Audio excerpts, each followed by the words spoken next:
विश्वामित्र जी महाराज भगवान श्री राम लक्ष्मण विश्वामित्र जी जनकपुर पहुंच गए। अब जनकपुर में बड़ी भीड़ इकट्ठी है साहब। कितनी बड़ी भीड़ है? कहा हजारों हजार राजा आ गए, हजारों हजार। आप कहो महाराज संख्या कुछ, लोग कहते हैं 10,000, लोग कहते हैं 10,000 राजा। मैं एक बात कहता हूं, 10,000 राजा नहीं, ये 10,000 तो अभिमानी राजा हैं, अभिमानी अहंकारी। लेकिन जो राजा समझदार हैं उनकी संख्या अलग है। इसलिए मैं कहता हूं कि हजारों हजार राजा हैं। अच्छा प्रमाण क्या है?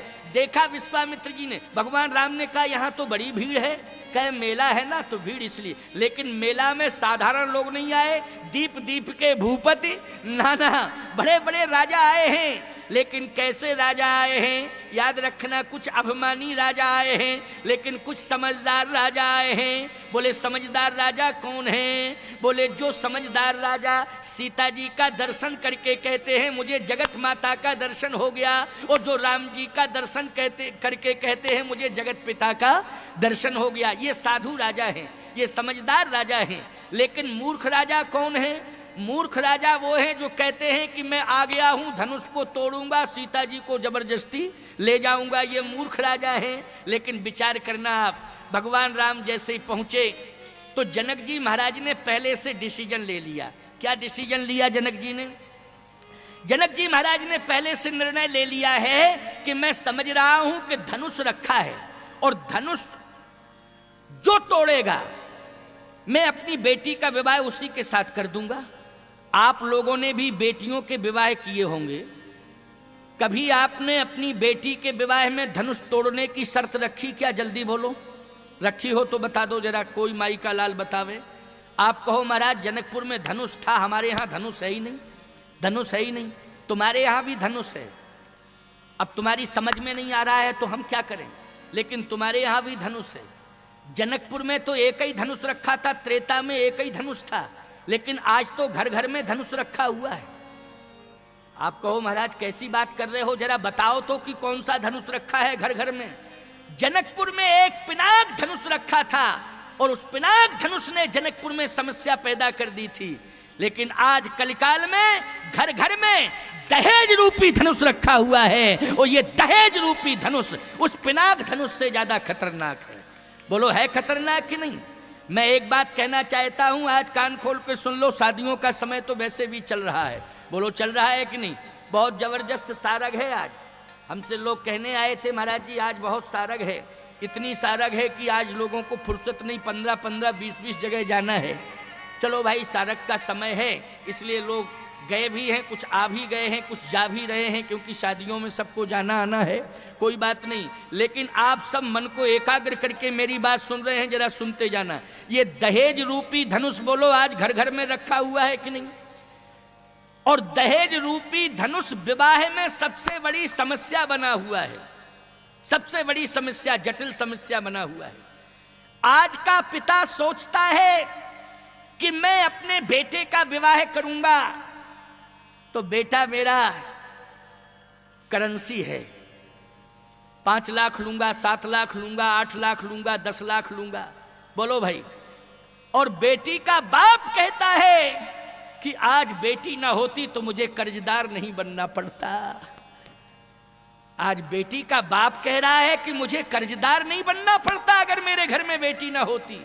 आज बेटी के कारण मुझे कर्जदार बनना पड़ रहा है।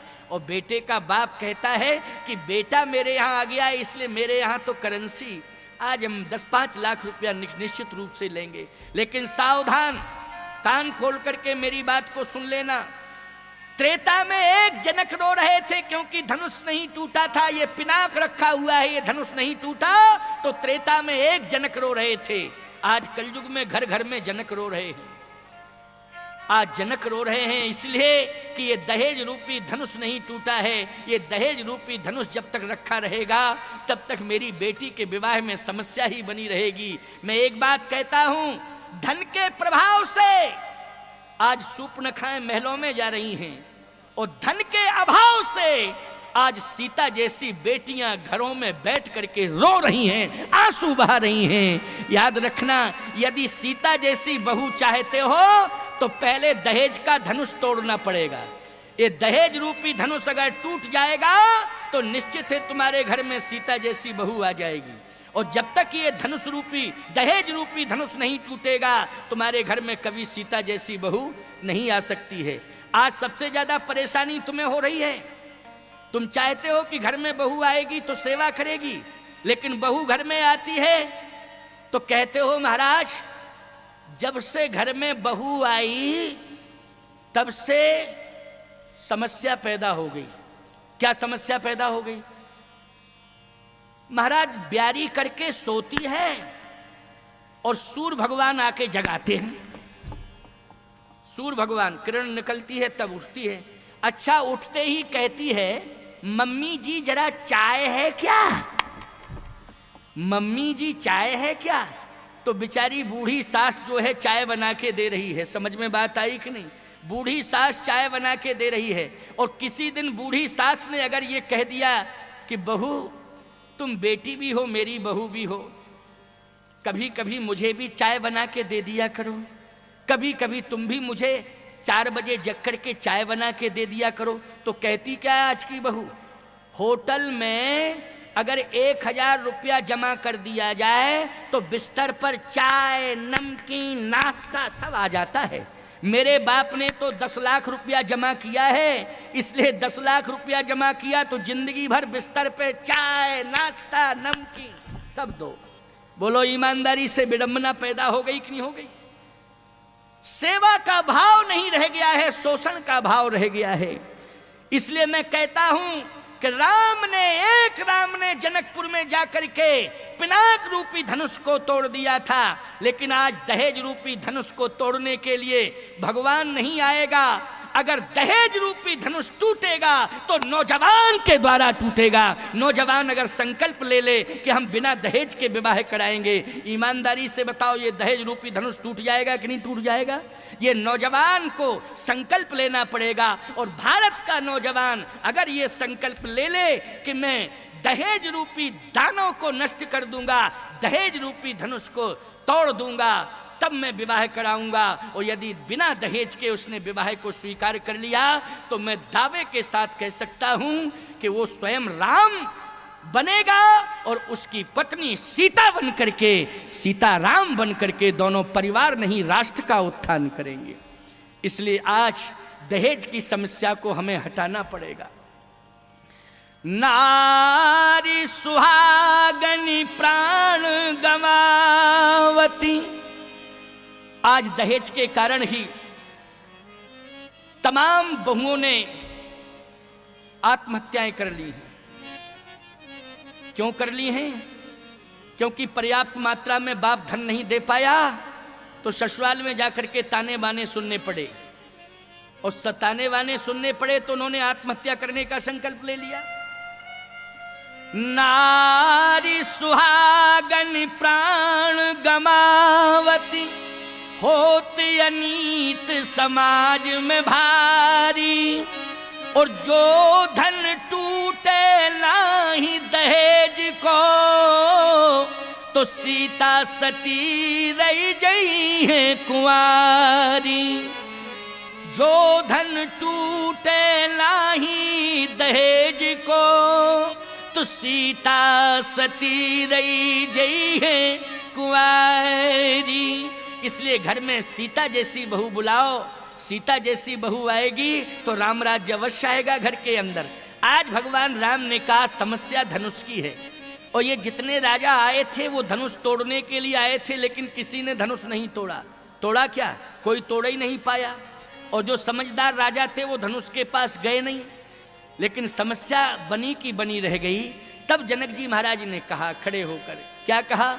जनक जी महाराज कहते हैं आज जनक तेरे सुकृत नष्ट होने जा रहे हैं।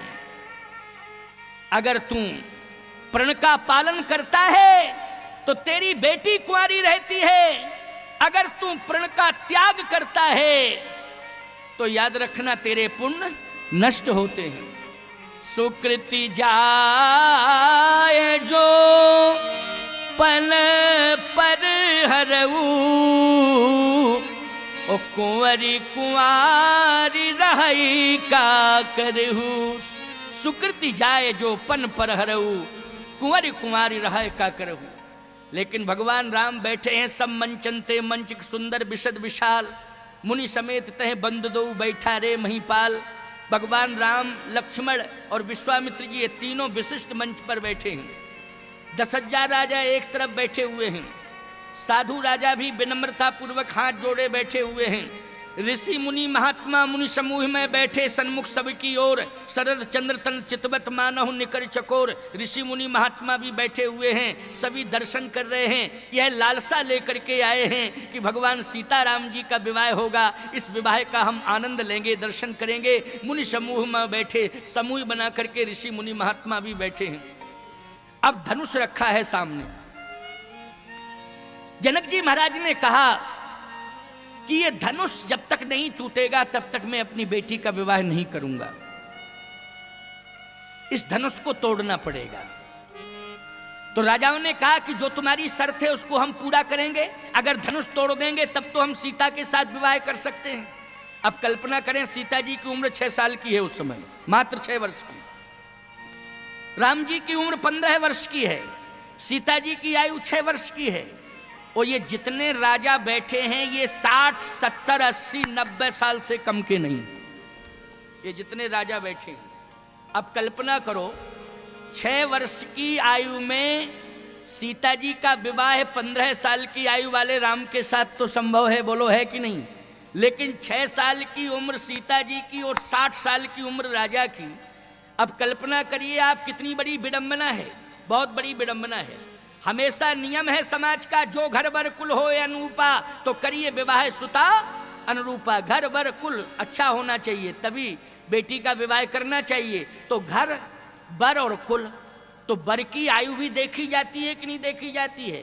अगर आपका बेटा 20 साल का है तो आप अपने बेटे के लिए जहां भी संबंध तय करोगे अपने बेटे का, ज्यादा से ज्यादा वहां बेटी की आयु 17-18 साल की, 2 साल का अंतर, 1 साल का अंतर चलता है, वो लोग चलता है कि नहीं? लेकिन इतना अंतर नहीं चलता है कि आपकी बेटी 18 साल की है और जिसके साथ विवाह कर रहे हैं वो 58 साल का, ये अंतर तो नहीं चलता है। लेकिन यहां देखा जा रहा है 80 साल, 70 साल, 60 साल, 90 साल के राजा सब आए हैं। आप कहोगे महाराज ये बात कैसे क्लियर है कि 70 साल, 80 साल, 60 साल, ये कैसे क्लियर? तो देखो, जनक जी महाराज कह रहे, दीप दीप के भूपति नाना, भूपति नाना। अच्छा, नाना मानी नाना प्रकार के अनेक देशों के आए, एक तो ये अर्थ है। और भूपति नाना, इनमें एक भाव और है कि जो नाना बन गए थे वे सब आए, जो नाना बन गए थे। अच्छा, ईमानदारी से बताना, नाना वाली उम्र 60 साल की होती है कि नहीं होती? बोलो भाई, नाना वाली उम्र कितने साल की होती है? 60 साल की उम्र होती है जो नाना बन जाते हैं। जो नाना बने बैठे होंगे उनकी उम्र अंदाज लग जाएगा, पता लग जाएगा। बोलो भाई, इसलिए ये अनेक देश के राजा, कोई 60 साल का, कोई 70 साल का, कोई 80 साल का, कोई 90 साल का। जनक जी महाराज ने कहा, जो धनुष को तोड़ देगा उसी के साथ में अपनी बेटी का विवाह कर दूंगा। जनक जी महाराज को ये बात नहीं कहनी चाहिए थी, इसलिए नहीं कहना चाहिए था क्योंकि बुद्धिजीवी राजा हैं। इस प्रकार की घोषणा कि जो धनुष तोड़ देगा उसी के साथ बेटी का विवाह कर दूंगा, इसका कारण एक है, क्या? ये धनुष भगवान शंकर का है और ये धनुष साधारण नहीं है। ये धनुष, इसको उठाने की ताकत हजारों हजार योद्धा एक साथ लग जाएं तब भी इसे नहीं उठा सकते। ये धनुष की ताकत है। याद रखना, इस धनुष में इतना बल है, इतना बल है। एक बार एक संत का भाव मैंने सुना था और वो पूर्वाचारी के रूप में हमारे थे, हमने उनकी वाणी से सुना था कि 1000 हाथियों में जितना बल होता है, समझ लेना इस बात को, 1000 हाथियों में जितना बल होता है धनुष के एक अग्रभाग में उतना बल समाहित है। अग्रभाग में, आगे वाले भाग में, केवल आगे वाले भाग में उतना बल समाहित है। 10,000 हाथियों में बताओ कितना बल होगा? वो धनुष के एक अग्रभाग में बल समाहित है केवल, और इतना बड़ा धनुष है।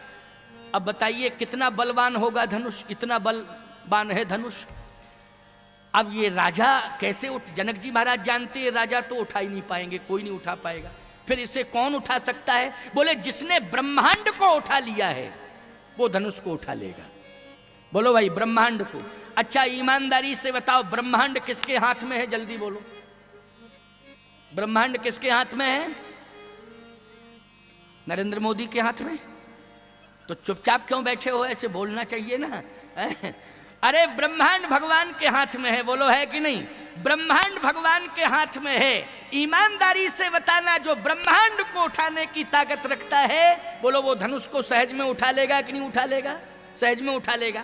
और महाराज श्री जनक इस बात को जानते हैं, ब्रह्मांड निकाया निर्मित माया रोम रोम प्रतिवेद कहे।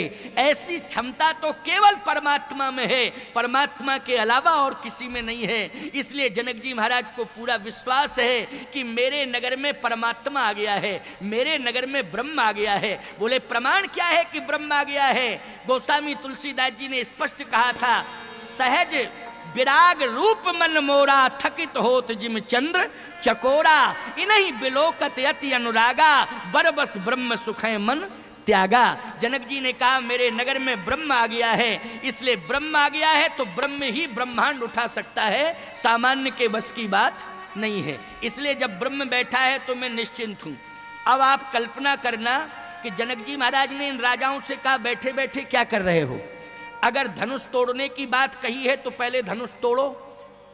एक राजा बोला देखो धनुष तोड़ने के बाद फिर किसी प्रकार की औपचारिकता नहीं होगी, फिर तो हम सीता जी को सीधे ले जाएंगे, आप औपचारिकता में मत लगना। जनक जी ने कहा फालतू की बात मत करो, पहले तो तोड़ो, जब टूट जाए तब बात का विषय है, पहले तोड़ो ना, बैठे क्यों हो? वो राजा जैसे ही गया धनुष के पास पहुंचा, और वास्तव में धनुष के पास जैसे ही पहुंचा तो छू तक नहीं पाया, ऐसा करंट लगा कि कांपने लगा पूरा शरीर, पूरा शरीर कांपने लगा। जीवंत है वो धनुष, शरीर कांपने लगा। और जैसे ही शरीर कांपा तो धीरे से कहता है कि प्राण बच गए, यही बहुत है। अगर कहीं छू लेता तो प्राण ही चले जाते, लेकिन प्राण बच गए यही बहुत है। बस अब लौट रहा है, दूसरा वाला राजा जा रहा है। दूसरे वाले राजा ने कहा क्यों? हमने रोका था तुमको मत जाओ, लेकिन तुम नहीं माने। अब तुमसे कुछ हुआ, अपमान करा के चले आए। जब तुम में ताकत नहीं थी, क्षमता नहीं थी तो गए क्यों थे? तो जिससे नहीं टूटा राजा से, वो राजा कहता भैया हम में ताकत नहीं है, तुम में तो ताकत है, तुम ही चले जाओ ना, तुम्हारे अंदर ताकत है ना, इसलिए तुम ही चले जाओ। अच्छा जैसे ही दूसरा वाला राजा पहुंचा और धनुष को छूने की कोशिश की तो वो भी कांपने लगा, एकदम पसीना निकल गया। तो राजा कहता है इसमें करंट सिस्टम है क्या? जनक जी ने सबको मारने का इरादा बना लिया है क्या? जनक जी ने योजना तो नहीं बना ली कि जो भी आवे छुए वो मरे। इसलिए वो सब राजा एक दूसरे से कह रहे हैं कि तुम में अगर ताकत हो तो चले जाओ, तीसरा चौथा कह रहा तुम में ताकत हो तो तुम चले जाओ। सारे राजाओं के साथ यही विडंबना गुजरी कि धनुष के पास पहुंचे और छूने की कोशिश करे, एकदम शरीर कांप जाए, पसीना निकल जाए। धीरे धीरे ये सारे के सारे राजा पराजित हो गए, किसी ने धनुष को छू तक नहीं पाया। अब आप सोचना जरा, रावण बाणासुर आ गए उसी समय, रावण बाणासुर। और जैसे ही रावण बाणासुर आए तो उन 10,000 राजाओं ने कहा एक काम करो, फुटकर चलने से काम नहीं बनेगा, थोक में चलो, थोक में।